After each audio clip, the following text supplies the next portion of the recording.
to Telegraph in the fourth row in the middle here, please. Thank you for question.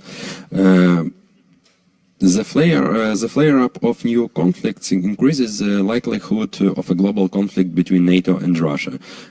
How do you assess the alliance's preparation for the possible Third World War, and is it being discussed in the context of the continuation of the conflict in Ukraine? Fundamentally, NATO has two main tasks when it comes to the war of aggression against Ukraine. One is to support Ukraine, as we have done since the beginning of the war, and actually many others provided significant support to Ukraine also before the full-fledged invasion. And we continue to provide support to Ukraine. The other main task is to prevent escalation, to turn this conflict into to prevent this conflict from turning into a full-fledged war between Russia and NATO. Because that will cause even more suffering and death and destruction.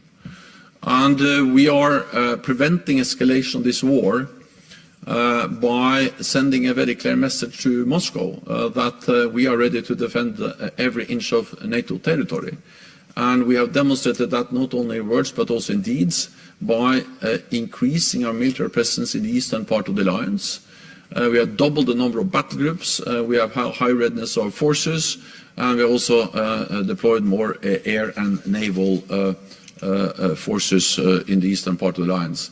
We do this not to provoke a conflict, but to prevent the conflict, and to make sure that there is no room for miscalculation or misunderstanding in Moscow about our readiness to defend allies. This is fundamentally the same as NATO has done for almost 75 years, preserving peace, preventing war, by having a credible deterrence and defense, and that's what we continue to do to make sure that Russia does not go further and actually seek a solution to the conflict in Ukraine, where Ukraine prevails as a sovereign independent state.